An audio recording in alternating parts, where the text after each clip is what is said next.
ጤና ይስጥልን የከበረ ሰላምታችን በመላው ዓለም ሆናችሁ ቃል ስፖርት ዩቲዩብ ቻናላችንን ለምትከታተሉ ውድ አድማጮቻችን ሁሉ ይድረስ ብለናል። ከሀገር ቤት እስከ ባህር ማዶ ለዚህም ሰዓት ለእናንተ ውድ አድማጮቻችን መርጠን ያሰናዳንላችሁን ስፖርታዊ ጥንቅሮች በቅደም ተከተል የምናጋራችሁናል።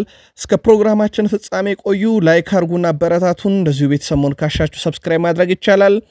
ሳምንቱ መጨረሻዎች የሊግ ጨዋታዎች እየተመለከተን እንገኛለን። ክለቦቻችሁ ጨዋታ ሲያደርጉ አሊያም በነበሩ ጨዋታዎች ዙሪያ ሐሳብ አስተያየታችሁን ልታጋሩን ትችላላችሁ።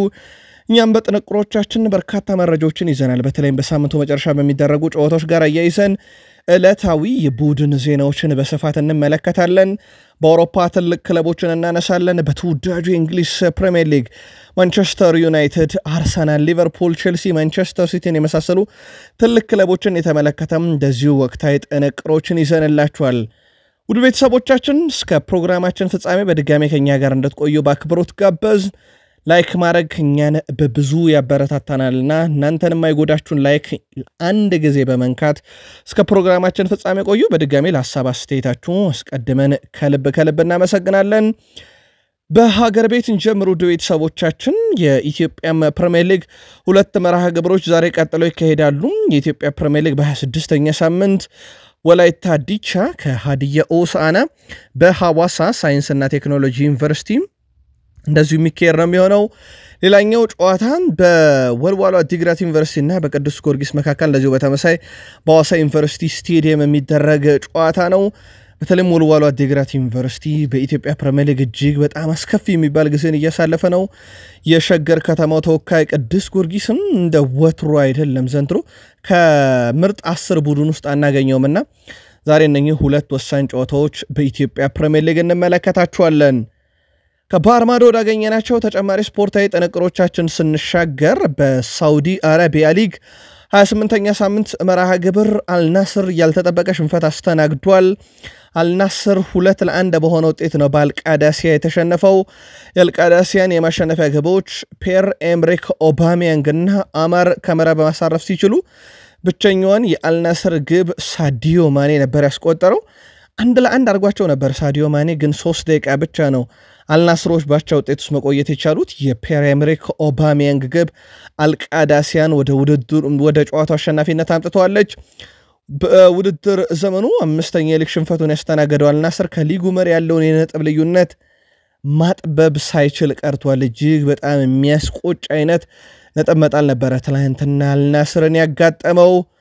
አዲስ ታሪክ ነው ለአልቃዳሲያ። ከ48 ዓመት በኋላ ለመጀመሪያ ጊዜ አልናስርን በሜዳውና ከሜዳ ውጭ ማሸነፍ ችሏል።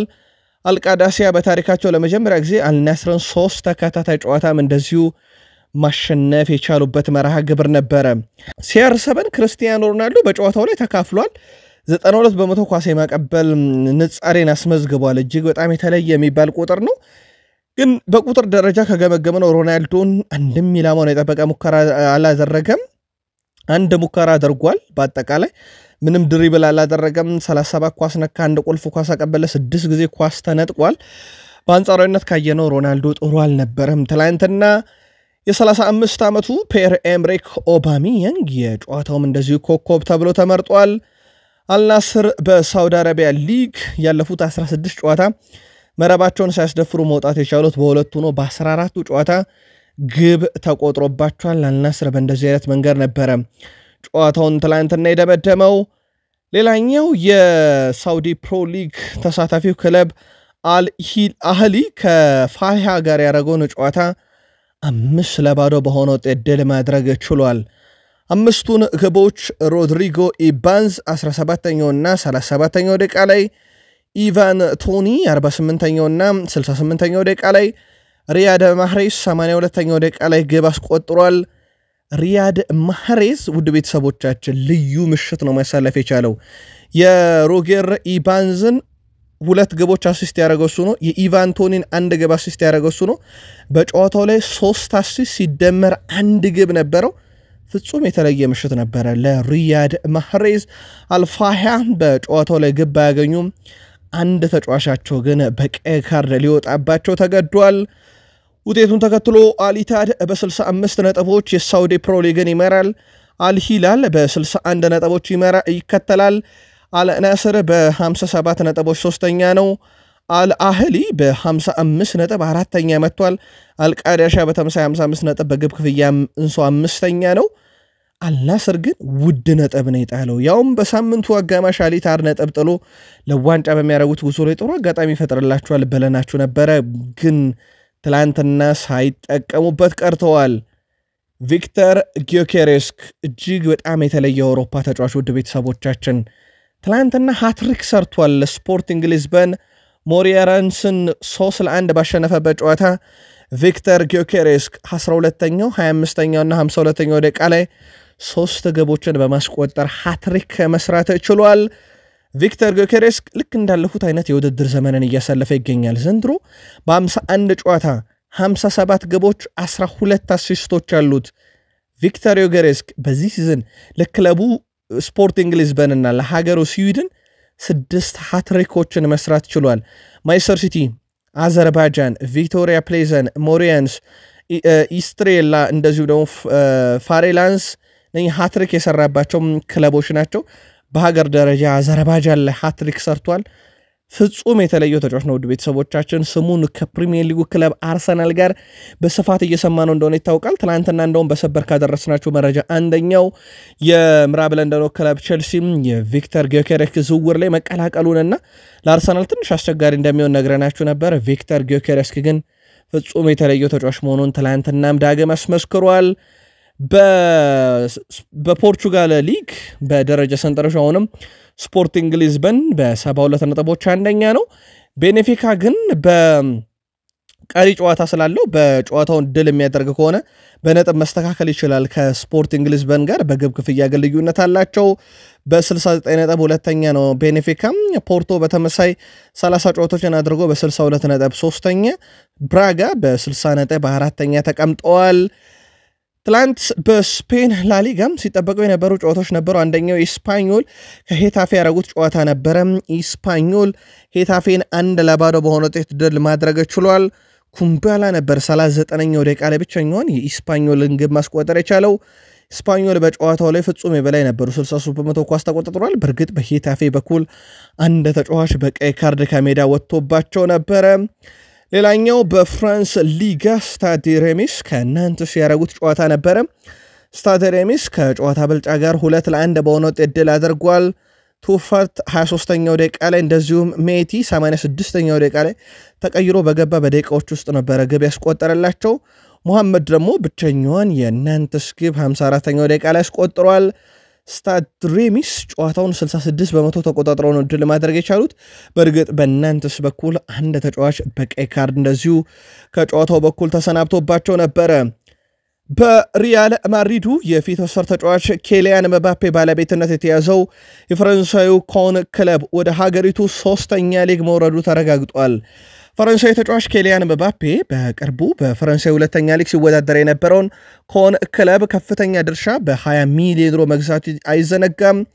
የመባፔው ክለብ ኮን አሁን ላይ ከፍራንስ 2ኛ ሊግ ወደ 3ኛው ሊግ በታሪኩ ያውም ለመጀመሪያ ጊዜ እሱ በገዛው ዓመት ወርዷል። ምናልባት ኬሊያን መባፔ በጊዜ እዚህ ክለብ ላይ ትርፍ ለማግኘት በጣም እንደሚቸገር የሆነበትም አጋጣሚ ነው የተፈጠረው ከሁለተኛ ወደ 3ኛ ሊግ መውረዱን ተከትሎ።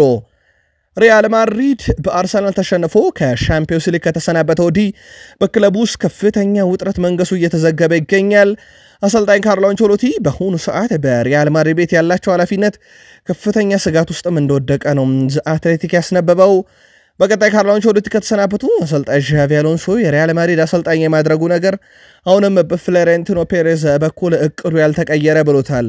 በክለቡ ያለው ውጥረት ተከትሎ በሚቀጥሉት ቀናት ወይም ሳምንት ትልቅ ዜናዎች ከክለቡ ሊሰሙ እንደሚችሉ አሁን መረጃዎች እየወጡ ይገኛሉ።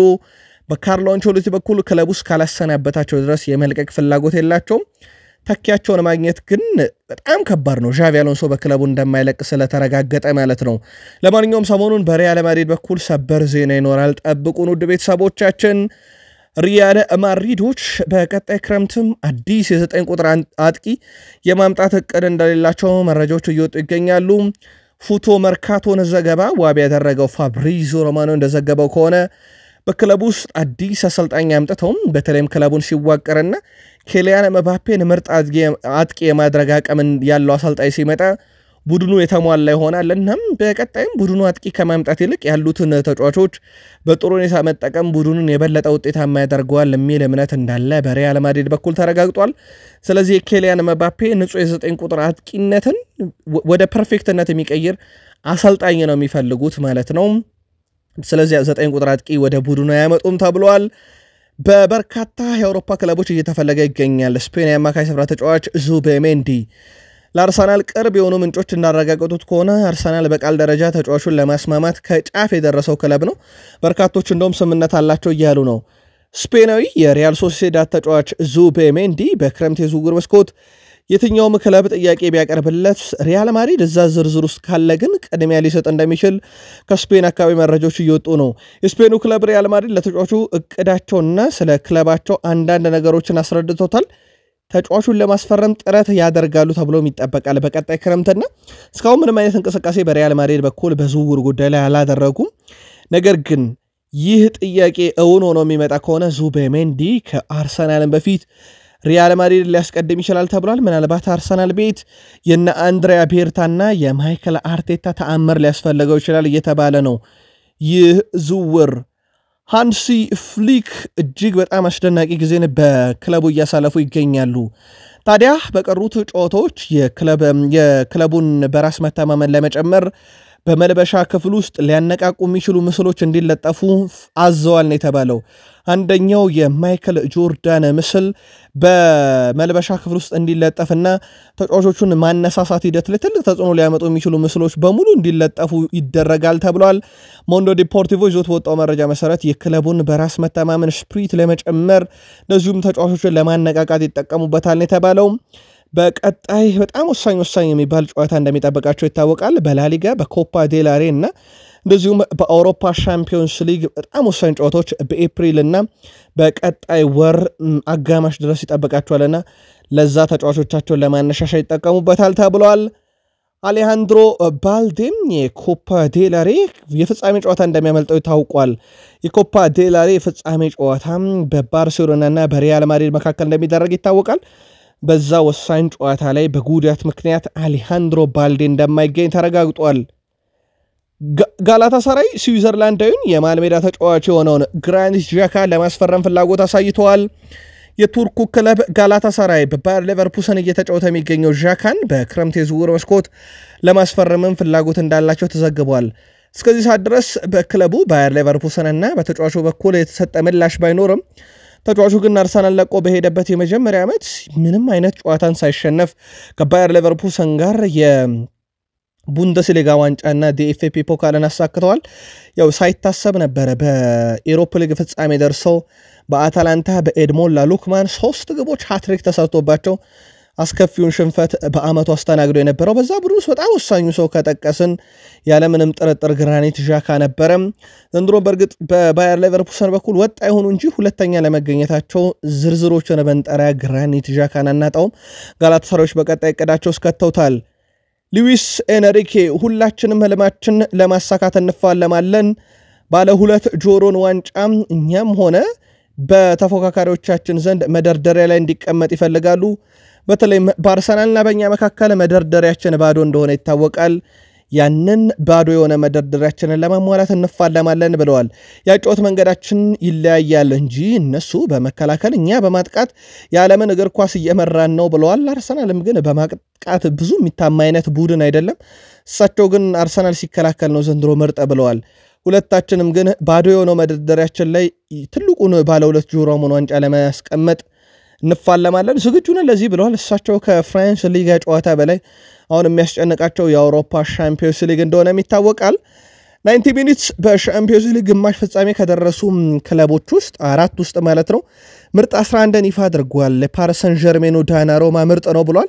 4ቱ ተከላካዮች ኑኖ ሜንዴሽ ከፓሪስ ሰን ዠርሜን፣ ባስቶኒ ከኢንተር ሚላን፣ ሳሊባ ከአርሰናል፣ ሐኪሚ ከፓሪስ ሰን ዠርሜን፣ 3 የአማካይ ስፍራ ተጫዋቾች ዴክላን ራይስ ከአርሰናል፣ ፔድሪ ከባርሴሎና፣ ባሬላ ከኢንተር ሚላን፣ 3 አጥቂዎች ራፊኒያ ከባርሴሎና፣ ዴምቤሌ ከፓሪስ ሰን ዠርሜን፣ ሳካን ከአርሰናል። እነኚህ ምርጥ 11 የአውሮፓ ሻምፒዮንስ ሊግ ግማሽ ፍጻሜ ከደረሱት ብሏቸዋል።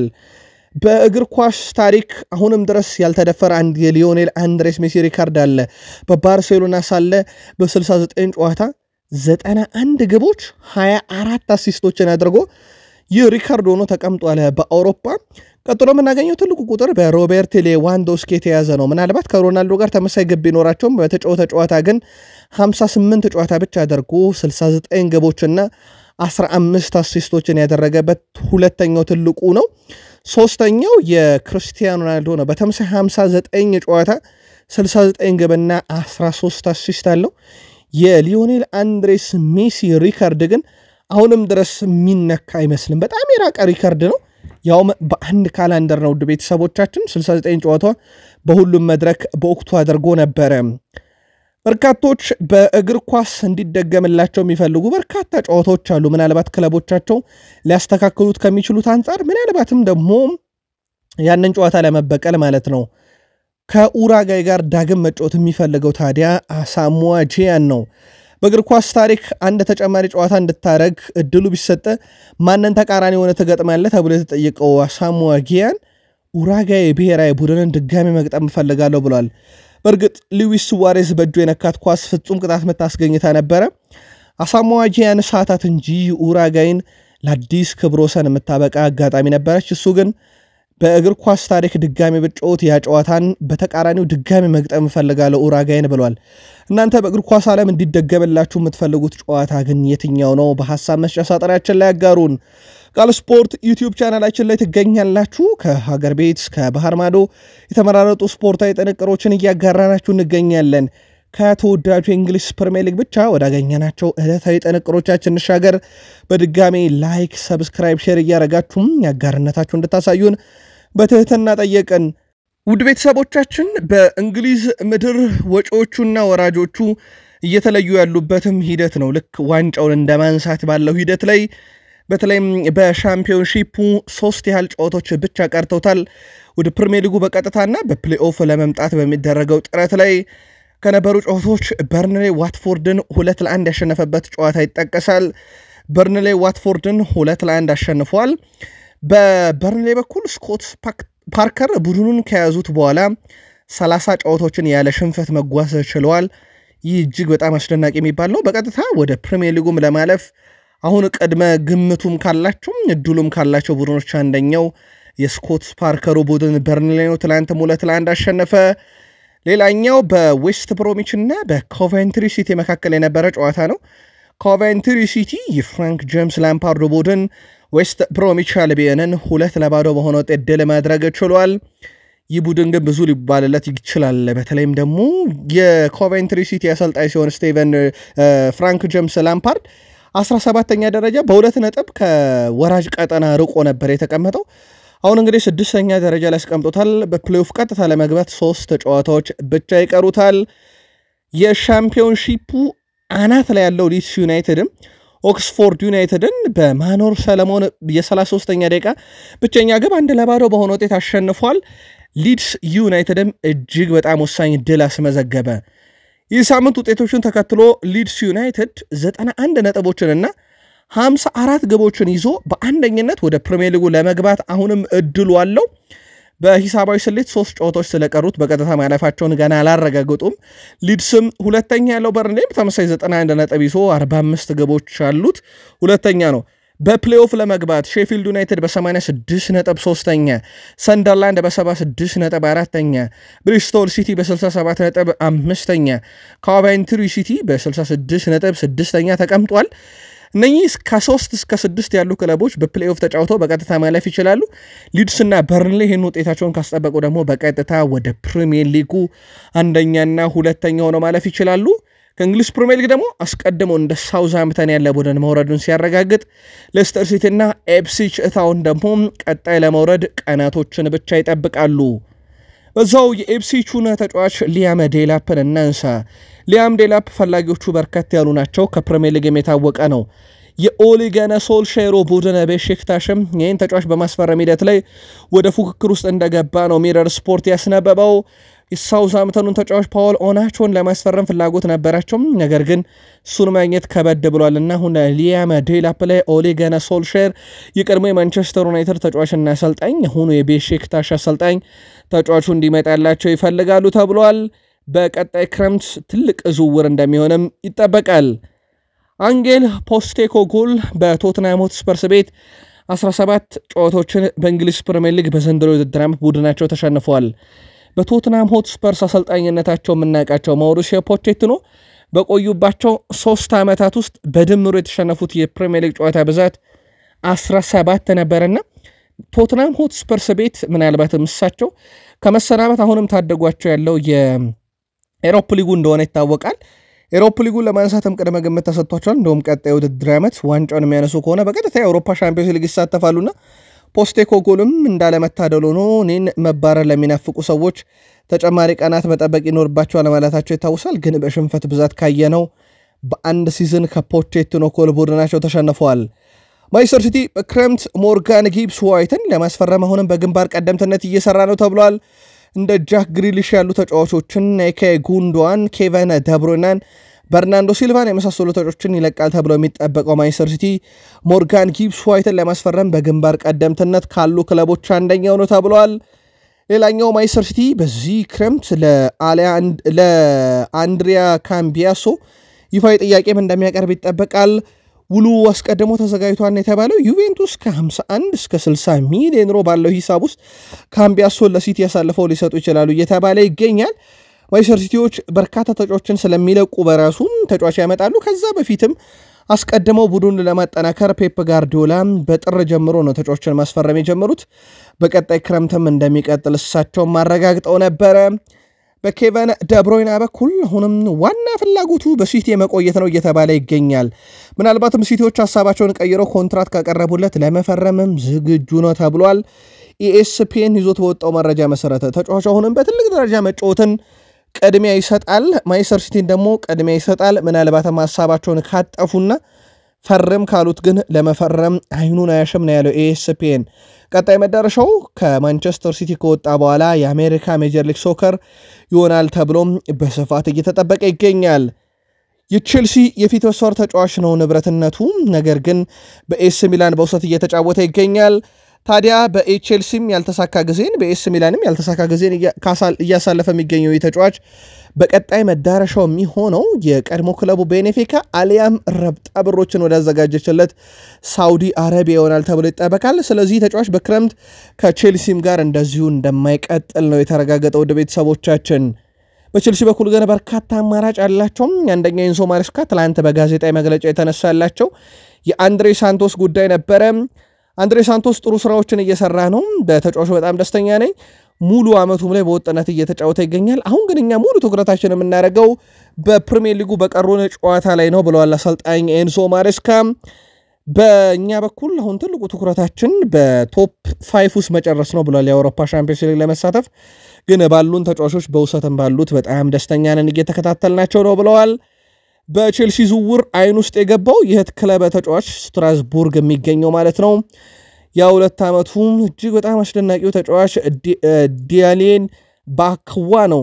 ዳንኤል ባክዋን የግላቸው ለማድረግ ቼልሲዎች ፍላጎት አላቸው። ይህት ክለብ ተጫዋች ስለሆነ ወጪ ላይ ያወጡበት በውሰት ሊያዘዋውሩትም እንደሚችሉ ይጠበቃል። ግን በአውሮፓ አንድ መድረክ ላይ ሁለቱ ቡድኖች መሳተፍ የለባቸውም እንደዚህ አይነት ዝውውሮችን ለማድረግ በአንድ ባለቤት ስር ስለሚተዳደሩ። የዶርትመንዱ አሰልጣኝ ኒኮ ኮቫች በካርኒ ቹኮሜካ ብቃት እጅግ በጣም መደሰታቸውን ገልጸዋል። እሱ ፍጹም የተሟላ ተጫዋች ነው፣ ጠንክሮ ይሰራል። በቼልሲ ሜን አስመልክቷል። ተጫዋቹ ለእኛ እየሰጠውን ባለው ግልጋሎት በጣም ደስተኛ ነን፣ ከእኛ ጋር በምን አይነት መንገድ ይቀጥል በሚለው ጉዳይ ላይ ቀጣይ ስራዎችን እንሰራለን። በአመቱ መጨረሻም ከቼልሲ ጋር ውይይት ይኖረናል ብለዋል። ካርኒ ቹኮሜካን በቋሚነት ለማስፈረም ማሬስካ በጋዜጣዊ መግለጫ አንድ ነገር ከተናገሩ በኋላም መነጋገር የሆነው ነበረ። በተለይም ያለፉትን 2 ዓመታት መጥፎ ነበርና አሁን ነው በእኔ ዘመን ቡድኑ ተሻሽሎ ለቶፕ 4 እየተፋለመ ያለው ብለው ነበረ።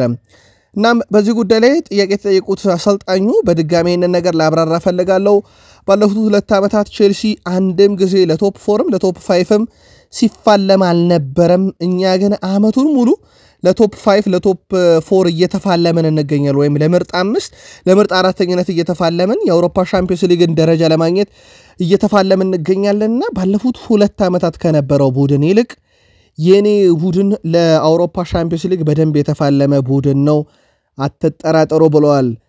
የፉልሃም አሰልጣኝ ማርኮ ሲልቫ ባለፉት 3 ዓመታት ውስጥ ጥሩ ውጤቶችን በቼልሲ ላይ አስመዝግበናል እናም ቼልሲ ላይ ያለፉት 3 ዓመታት ጥሩነት እንዳስቀጥላለን በእግር ኳስ ምርጡ ቡድን ነው ቼልሲ የኛም ቡድን በጣም ምርጥ ነው እናም ከቼልሲ ተመሳሳይ ነጥቦችን ለማግኘት እንሰራለን ቡድኔ በጥሩ ሁኔታ ላይ ይገኛል ብለዋል ማርኮ ሲልቫ።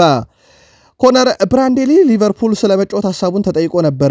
ህልሜ ሊቨርፑል ነበር በሙሉ ህይወት ዘመኔም የሊቨርፑል ደጋፊ ነበርኩኝ እናም አሁን ጊዜን በመደሰት እያሳለፍኩ እገኛለሁ ለክለቡ በጣም ጠንክሬ መስራትና ከተቻለ ዋንጫዎችንም በእኔ ምክንያት እንዲያገኝ እጥራለሁ ብለዋል። ኮነር ብራንዴሊ ቀጣዩ የትሬንት አሌክሳንደር-አርኖልድ ተተኪ ሆኖ በቦታው ላይ አልጋ ወራሽ ይሆናል ተብሎ ይጠበቃል። ያው እንደሚታወቀው የአርኖልድ ጉዳይ ያበቃለት ይመስላል። በዛ ላይ ደግሞ አዲስ ተጫዋችም የማያመጡ ከሆነ ቦታውን በቁጥር አንድነት የሚመራው እሱ ነው ጄሬሚ ፍሪምፖንግ ምንም እንኳን የአርኔ ስሎት ቀዳሚ ምርጫ ነው ቢባልም ኮነር ብራንዴሊም የ2024 የሰሜን አየርላንድ የዓመቱ ምርጥ ተጫዋች እንደዚሁ ተብሎ በትላንትናው ዕለት ተመርጦ ሽልማቱን ተረክበዋል። በዚህ ወቅት የሳላህን ቁጥሮች ከተመለከተን በጣም ምርጥ ናቸው። እድሜው ወደ 34 እየተጠጋ ነው እና ለእግር ኳስ ተጫዋች እየደከሙ የሚመጡበት ነው። ነገር ግን የሱ በጣም የተለየ ነው ምክንያቱም አሁን በከባዱ እየተጫወተ ነው ብሏል። ይሄን ያለው ሞርጋን ሮጀርስ ስለ ሳላ ሲጠየቅ ነው የሱ ፐርፎርማንስ በጣም ጥሩ ነው በፕሪሚየር ሊጉ ካሳለፋቸው ምርጥ ውድድር ዘመናት አንዱን እያሳለፈም ነው እናም በፐርፎርማንሱ ምርጥ ነው ብዬ አስባለሁ በጣም አስደናቂ ተጫዋች ሲል ጃኮብ ራምሴና ለዚሁም ሞርጋን ሮጀርስ አድናቆታቸውን ለሙሐመድ ሳላ ችረውታል። አንቶኒዮ ጎርደን ስቴቨን ጄራርድን እያየው ነው ያደኩት ብሏል። በርካቶች የአንድን ክለብ ሌጀንድ ካደነቁ ለዛ ክለብም የመጫወት ህልም እንዳላቸው ብዙ ጊዜ ተረጋግጧል። ስቴቨን ጄራርድ አድናቂ የነበረው አንቶኒዮ ጎርደን ስለ ሊቨርፑል ያለው ነገር ባይኖርም ከሊቨርፑል ጋር ባለፈው ክረምት ስሙ በስፋት ተያይዞ ነበር። ኒካስሎች ቀጣይ ከውጪና ገቢ ጋር በተያያዘ ተጫዋቹን ለገበያ ያቀርቡታል ተብሎም ሲዘገብ እንደነበረ ይታወሳል። አሁን ታዲያ አንቶኒ ጎርደን ስቴቨን ጄራርድን እያደነኩ ነው ያደኩት የሊቨርፑል ደጋፊ እንግዲህ መሆኑን በገደም ዳሚውን ቢሆን የተናገረ ይመስላል። ሊቨርፑል አመቱን ሙሉ የወደፊት አዲስ ተጫዋቾችን በስፋት በማምጣትና በመከታተል እንደዚሁም ካዝና ውስጥ የሚያስቀምጠውን ገንዘብ በማጠራቀም ጊዜያቸውን አሳልፈዋል። በቀጣይ ክረምትም ትልቅ ዝውውር ለማድረግ ከየትኛውም የፕሪሚየር ሊግ ክለብ ባላነሰ አቅም ያለው ጠንካራ ቡድን እንደሚሆን ይታሰባል። ፖል ጆይስም ይዞት በወጣው መረጃ መሰረት ሊቨርፑል በምልመላም ሂደት ላይ በገንዘብ ማከማቸትም ላይ ጠንካራው ነበር ብሎታል። እኔና ሪቻርድ በየቀኑ ስለ እግር ኳስ እንነጋገራለን ለቀጣዩ ውድድር ዘመን ቡድኑ እንዴት መገንባት እንዳለብን በመካከላችን የማያቋርጥ ግንኙነት አለ ያሉት ደግሞ አርኔ ስሎት ናቸው። የቡድኑ አስተሳሰብ ስራው ገና እንዳላለቀ ተመልክቻለሁ ያሉት አሰልጣኙ ምናልባት አብዛኛውን ጊዜ በመጀመሪያው አጋማሽ 2-0 ወይም 3-0 የምንመራ ቡድን አለመሆናችን እንግዲህ በዚህ ምክንያት ቡድኑ ጠንካራ ነገር እንደሚያስፈልገው ማሳያ ነው ብለዋል። በመጀመሪያ ብዙ ጊዜ ወይ 1-0 እየተመራን ወይም ጨዋታን 0-0 በሆነ ውጤት ነው የምንጨርሰው ይህ ጥሩ የሚባል ነው። ነገር ግን እኛ በተቃራኒው ደግሞ 3-0 2-0 ጨዋታዎችን መምራት ይጠበቅብናል በዚህ ላይ እንሰራለን ብለዋል። የሳምንቱ ተጋጣሚያቸው ሌስተር ሲቲ ነው። የፕሪሚየር ሊግ በጣም ደካማ ቡድን ሌስተር ሲቲ በሩድ ቫን ኒስተልሮይ ስር እየተመራ እሁድ ሊቨርፑልን ያስተናግዳል። የሊቨርፑል አጨዋወት ዘይቤና የቡድኑ ጥራት በጣም ሚዛናዊ ብሎታል የቀድሞ የማንቸስተር ዩናይትድ ሌጀንድ የሆኑ የሌስተር ሲቲ አሰልጣኝ ሩድ ቫን ኒስተልሮይ። ሳላህ ብቃት በኩል እኔ በጣም ተደንቄያለሁ ዋንጫውን ለማሳካትና ወሳኝ ለሆኑ ጨዋታዎቻቸው በጣም አስፈላጊ ነው። አርኔ ስሎትም ድንቅ ብቃት አሳይቷል። በአሁኑ ጊዜ የሀገሪቱ ምርጡ ቡድን ነው እና ማሸነፍ ከፈለጉ በጣም ከባድ ስራ ይሆንባቸዋል ብለዋል። በፕሪሚየር ሊጉ ሊቨርፑልን የእሳቸው ቡድን ነጥብ ለማስጣል ግን ዝግጁ መሆኑን ጠቅሰዋል። ግን አይደለም ለሌስተር ሲቲ ለሀገሩ ክለቦች በራሱ በሊቨርፑል ላይ ድል ለመቀናጀት በጣም ይቸገራሉ ሲሉ ተደምጠዋል። ፋብሪዞ ሮማኖ በአርሰናል በኩል ማይል ሉዊስ ስኬሊ አዲስ ኮንትራት የሰዓታት ጉዳይ ብሎታል። ማይል ሉዊስ ስኬሊ አስደናቂ ብቃቱን በአርሰናል ቤት እያሳየን ይገኛል። በፕሪሚየር ሊጉ 15 ጨዋታ ተደርጎ ድሪብል እንዳልተደረገም ነግረናቸዋል። በአውሮፓ ሻምፒዮንስ ሊግ በሳንቲያጎ ቤርናቢዮም በኤምሬትስም ምርጥ ከነበሩ ተጫዋቾች አንደኛው ነው። ይህን ተጫዋች ኮንትራት የማራዘም ሂደት የሰዓታት ጉዳይ ብቻ ነው የቀረው ብሏል። ቀጥሎ ደግሞ የኢታን ንዋኔሪን ኮንትራት ማራዘም ሂደት ይጨርሱታል ተብሎ ይጠበቃል። አርቴታ ስለ ሉዊስ ማይል ስኬሊ ከፓሪስ ሰን ዠርሜን ጋር የቦታ ለውጥ አድርጎ ወይም የቶማስ ፓርቴን ቦታ ተክቶ ይጫወት እንደሆነ ተጠይቀው ነበረ። በዛ ጊዜ በተጫዋችነት የአካለ ብቃትና በጨዋታ ላይ ምን ያህል ወጥነት እንደሚኖራቸው ይወስነዋል ብለዋል። ለ90 ደቂቃ ሙሉ መጫወት የማይችሉ ተጫዋቾች አሉን። ወደ ጨዋታውም ከተቃረበን በኋላ ውሳኔ ነው የምንወስነው። አሁን ላይ ሆነን ማን በቦታው ላይ ሰድለፍ በሚለው ጉዳይ ላይ ግን ውሳኔ አንወስንም ብለዋል። የሰሜን ለንደኑ ክለብ አርሰናል በሚቀጥለው ክረምት የዝውውር መስኮት የአሰልጣኝ ማይክል አርቴታን ፍላጎት ለማሟላት ፍላጎታቸውን እንደሚያመጡላቸውም ተጫዋቾች ቃል ገብተውላቸዋል። አርሰናል በዝውውር መስኮቱ ንቁ ተሳትፎን እንደሚያደርግና ትልቅ ዝውውሮች ሊኖሩ እንደሚችሉ በስፋት እየተዘገበ እንደሆነ ይታወቃል። በሌላ በኩል የፊት መስመር ተጫዋች እንዲሁም ሌሎች የሜዳ ክፍሎች በመለማዮች በኩል እየታዩ ነው። አሰልጣኝ ማይክል አርቴታ እስካሁን እንግዲህ በክለቡ ያልተደረገላቸው ነገር በሚቀጥለው ክረምት ግን ይደረግላቸዋል ተብሏል። ቡድኑን ይዘው የአውሮፓ ሻምፒዮንስ ሊግ የግማሽ ፍጻሜ ተፋላሚ እንደሆኑ ይታወቃሉ ከፓሪስ ሰን ዠርሜን ጋር። በዚህም ክለቡ በጣም ደስተኛ ነው ተብሏል። እሳቸው እያስመዘገቡ ባለው ውጤት በእግር ኳስ ሕይወት ከገጠምኳቸው ሁሉ በጣም ፈታኙ ቡካዮ ሳካ ነው ብሏል ኑኖ ሜንዴሽ። ከ10 ቀን በኋላ ዳግም ይፋለማሉ በግማሽ ፍጻሜ። በዚህ ዓመት ለሁለተኛ ጊዜ ሲፋለሙ ቡካዮ ሳካ ደግሞ ከጉዳት ተመልሶ በወጥ ብቃት ላይ ዳግም ተገኝቷልና ሌላ ከባድ ፈተና ኑኖ ሜንዴሽ እንደሚጠብቀው ያሳወቀ ይመስላል። ከገጠሙኝ ተጫዋቾች ሁሉ ከባዱ ብሎታል። ቡካዮ ሳካ አርሰናል ማንኛውም አይነት ዓለም ላይ የሚገኝ ክለብን በሜዳቸውም ሆነ በሜዳችን ለመግጠምና ለማሸነፍ ቡድናችን ላይ እምነት አለ ብለዋል። ቡድናችን ውስጥ ተፈጥሯል ስለተባለውም ጥንካሬ ላስረዳችሁ ያለው ቡካዮ ሳካ ከፊት መስመር ጀምሮ እስከ መከላከል ድረስ በጣም ምርጥ ሆኗል። ቡድኑ 3 የኋላ መስመር ተከላካይ ስፍራ ተጫዋቾች ጉዳት ላይ ቢገኙም እንዲሁም የፊት መስመር ተጫዋቾች ባይኖሩንም ቡድኑ ግን አሁንም በጣም ጠንካራ ብሏል። ቡድናችን ለድልና ለዋንጫ ተረቧል። በራሳችን ትልቅ እምነት አለን። በዚህ ዓመት የሻምፒዮንስ ሊግ ዋንጫንም እናሸንፋለን። እዚህ ክለብ ውስጥ ቡድናችንም በአሰልጣኝ ደረጃ ልዩ የሆነ አሰልጣኝ ያለውም ሲል ማይክል አርቴታን አወድሷል። ባለፉት 2 ጨዋታ ምርጥ የነበረው ያኮቭ ኪዮር ብዙ እየተወራለት አይመስልም። ኪዮር ባለፉት 18 ጨዋታ ቋሚ ሆኖ ተጫውቷል። ከ18ቱ ጨዋታ 13 ድል 5 አቻ፣ ምንም ሽንፈት አልገጠመም። ቡድኑ 12 ተቆጠረባቸው፣ 9 ጊዜ ደግሞ በክሊንሺት መውጣት ችለዋል ከ18ቱ ጨዋታና የያኮቭ ኪዮርም ባለበት ሰዓት ላይ አርሰናል ቀላል አይነት ውጤት የሚያስመዘግብ አይነት ቡድን አይደለም። በጣም ጠንካራ ቡድን ነው። ሁለቱም የሳንቲያጎ በርናቤም የኤምሬትስም ጨዋታ የጨዋታው ቁልፍ ነበረ። ማይክል አርቴታ አርሰናል ከሜዳ ውጪ ከሪያል ማድሪድ ጋር ካደረገው ድንቅ ምሽት በኋላ ከኢፕስዊች ታውን ጋር ለሚደረገው ጨዋታ ሙሉ ዝግጅታቸውን ማድረጋቸውን ጠቅሰዋል። የሚቀጥለው እርምጃችን ይህንን ጨዋታ ማሸነፍ አንዱ ነውና ያለምንም ጥርጥር የኢፕስዊችን ታውን ጨዋታ እናሸንፋለን ብለዋል። በኢፕስዊች ተሸንፈው ሊቨርፑል ካሸነፈ የፕሪሚየር ሊጉ የዋንጫ ጉዞ እንደሚያበቃለት ይታወቃል። ቡካዮ ሳካም በፕሪሚየር ሊጉ በጨዋታ 1.25 ወይም በ90 ደቂቃ 1.25 የግብ ዕድሎችን በመፍጠር ቀዳሚ ነው። ሁለተኛው ኬቨን ደብሮና ወደ 0.91 ነው። ሳካ ከተመለሰ በኋላ አስደናቂ ቁጥሮቹ አሁንም እንደቀጠሉ ናቸው። በጉዳት ምክንያት 101 ቀናት ካመለጡት በኋላ ዘንድሮ በጣም አስደናቂ የሚባል ጊዜን እያሳለፈ ይገኛል። አርሰናል ሊቨርፑል ከማንቸስተር ዩናይትድ ፊት ቆመውበታል።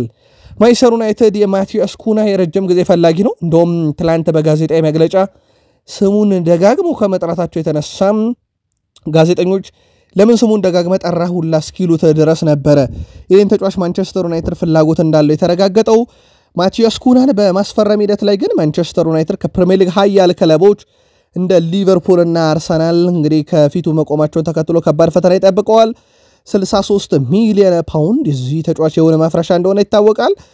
ሌላ በማንቸስተር ዩናይትድ በዝርዝር ውስጥ የተያዘው የፊት መስመር ተጫዋች አንቶኒዮ ሲሞኔንን በተመለከተ 70 ሚሊዮን ፓውንድ ነው በዋጋ ደረጃ የተለጠፈበት።